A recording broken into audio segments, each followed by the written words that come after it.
नमस्कार, न्यून प्रणाम। मैं हूँ गोधाम चौरा के अंदर। हमारे साथ भगवानाराम जी माली किसान नेता आज जुड़े हैं। भगवानाराम जी, आप यहाँ गौशाला आए, आपको कैसा लगा यहाँ के और पेड़ पौधे वगैरह आपने बहुत देखे? ही अच्छा लगा। हाँ यहाँ आम के पेड़ देखे, ये कदम के पेड़ देखे, हाँ इधर ये थार शोभा खेजड़ी के पेड़ देखे। ये एक बहुत ही अच्छा पर्यावरण तैयार हुआ है। इससे गौशाला का डेवलप भी होगा और पर्यावरण शुद्ध होगा। बहुत ही शानदार है और इससे जो इनकम होगी उस इनकम का भी गौशाला को फायदा होगा। ये गौशाला स्वावलंबी बनेगी। बहुत ही अच्छा लगा। राजस्थान में बहुत सारी गौशाला है, लेकिन गौ माता तक सीमित है। एक ये भारत की पहली गौशाला है जो गौ माता के साथ साथ पर्यावरण का संदेश, इतनी बड़ी संख्या में पेड़ पौधे लगाए। और बड़ी बात तो ये है कि थार शोभा खेजड़ी के इतने पेड़ पौधे लगाए। बाकी गौशाला में खाली एकदम गाय सेवा, गौ माता की सेवा होती, लेकिन इन्होंने पर्यावरण की साथ साथ में एक नया संदेश दिया है। क्या कहना चाहोगे? बिल्कुल, ये थार शोभा खेजड़ी है जो ये छोटी साइज में तैयार होने के बाद भी सांगरी आएगी तो बहुत ही बढ़िया आएगी। पतली सांगरी आती, लंबी आती है, जो एक आजीविका के काम में मिसाल बनेगी।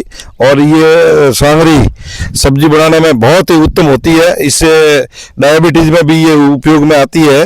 जो सांगरी के खाते हैं उनकी डायबिटीज कम होता है। वो सब्जी उनकी बहुत टेस्टी बनती है। विदेशों में जाकर भी ये बिक सकती है। राजस्थान में ब्याह शादी या कोई फंक्शन हुए तो हांगरी को हाग वे तो बड़ी महिमा वे। हांगरी को हाग बहुत प्रसिद्ध मान्यो जाए राजस्थान में।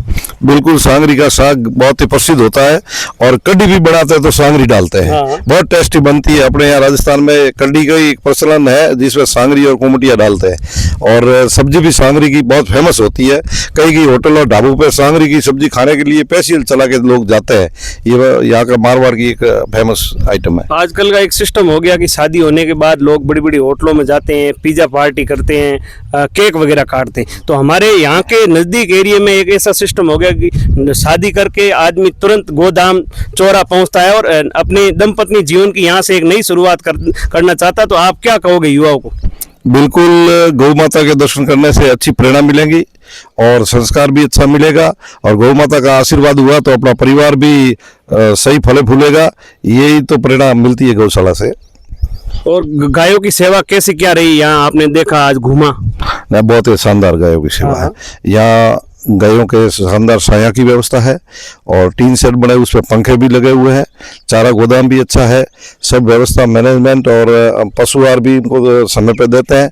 बहुत शानदार व्यवस्था है। मेहमानचारी कैसी रही? आप छपरे में बैठे, एक बड़े बड़े महल, राजमहल भी उस छपरे के आगे फैल है। छपरे के अंदर बैठ के कैसी फील आ रही थी? आप बैठे 2 घंटे, आप नींद में ही थे, जगह नहीं, तो ऐसा छपरा गोदाम के अंदर लोगों की सेवा कैसी हो रही है? आनंद का अनुभव हुआ। मैं पटवारी जी के काम से ही आया था। पटवारी जी गौशाला आए हुए थे तो आके बैठा और फिर अच्छा देखा, आनंद आ गया। तो मुझे नींद आ गई। पटवारी जी मुझे छोड़ के चले गए, मैं तो नींद में यहाँ सोया रहा। और राजस्थान की देसी ठंडाई आपने अपने हाथ से सब युवा टीम को पिलाई, कैसा फील हो रहा है आपको? शानदार देसी नींबू, उसमें ओला का लड्डू और हाथों से बना करके शिकंजी पी, उसका आनंद एक। और नींबू भी गौशाला के अंदर ही लगे हुए हैं। बिल्कुल देसी, देसी प्योर ऑर्गेनाइज।